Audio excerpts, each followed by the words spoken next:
Voter हैं, जिनका नाम वोटर लिस्ट में है, वो अपने बीएलओ के थ्रू प्रपत्र भरेंगे और प्रपत्र भरने के साथ उसमें अनुलग्नक लगाएंगे और अनुलग्नक लगा के बीएलओ के द्वारा ही अपलोड कराएंगे। ऐसा नहीं करने पे चुनाव आयोग के गाइडलाइन के अनुसार आपने देखा है कि वोटर लिस्ट से उनका नाम कट जाएगा। तो इस मुहिम में आप सहयोग कीजिएगा अपने बीएलओ से। अभी टोटल फॉर्म नहीं आया है, आज 8 बूथ का और आया है, कल परसों तक टोटल आ जाएगा। आपके बीएलओ आपके घर तक जाएंगे, आपको प्रपत्र देंगे, आप उस प्रपत्र को भरिएगा, उसमें अनुलग्नक लगाइएगा और उसको क्या कीजिएगा, बीएलओ को बोलिएगा कि अपलोड कर दे।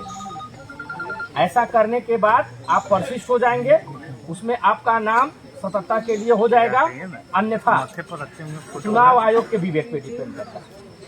तो वो एक आवश्यक काम है, उसमें बात कर लेंगे हम लोग। सवाल है, हाँ, यहाँ जो बगल में नेपाल है और बहुत सारे लोग के नेपाल में शादी हुआ है, हाँ, और उस महिला के माता पिता का तो कोई प्रूफ नहीं मिलेगा यहाँ का, उसका क्या होगा? नहीं होगा तो नहीं होगा। तो नेपाल से शादी होगा? नहीं, मैं बता रहा हूँ एक चीज। पहली चीज तो ये बता दे रहे हैं, ये बात उठा था, चुनाव आयोग इस सब चीज पे बहुत सख्त है। क्यों गड़बड़ी कहाँ हुई है वो हम बता रहे हैं कि उसमें 3 क्राइटेरिया है। अगर 1 जुलाई 87 के पहले का आपका जन्म हो तो सिर्फ आपको अपना एक आइडेंटिटी देना है 11 लिस्ट में से। 1/7/87 के बाद और 1/7/2004 के बीच में अगर आपका जन्म होता है, आपका नाम वोटर लिस्ट में रहता है और आपका जन्म होता है, तो आपको अपना प्रमाण देना है और अपने माता या पिता में से एक का प्रमाण देना है। अगर 2004 के बाद ये है कि जो नेपाल सुनिए ना, पहले वीडियो साइड का बात सुनिए। सब समझ रहे कि हम हैं, हमारा कर नहीं है तो मैं माता पिता का बात सुन कर लेना लेंगे। लेकिन जिसका नेपाल शादी हुआ है उसका यहाँ पहचान पत्र बना, वो कौन प्रूफ लगाएंगे? उसका जिसका नाम नेपाल से यहाँ शादी हुआ उसका 3 कंडीशन हो सकता है।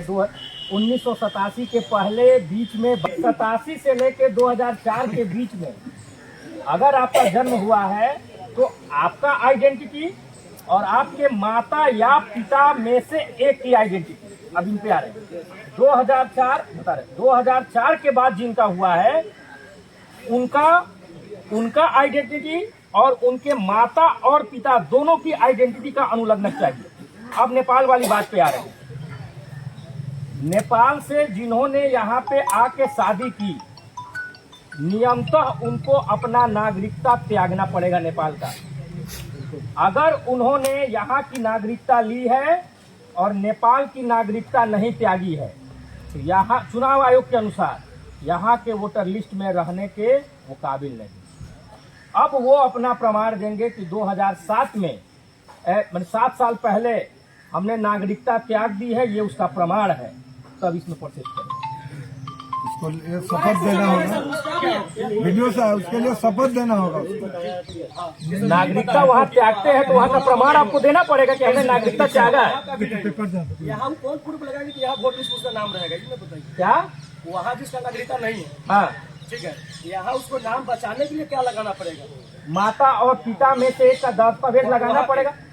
वहाँ का नहीं, सास या ससुर कहिए ना सर, सास ससुर का मान होगा, मान्य होगा, तो माता पिता को मान लीजिए। नहीं होगा, नहीं ऐड होगा। अगर किसी लड़की की शादी औरत की शादी यहाँ हो जाती है, उसके माता और पिता का दस्तावेज इंडिया का नहीं हुआ तो उसका नाम यहाँ के वोटर लिस्ट में नहीं आएगा।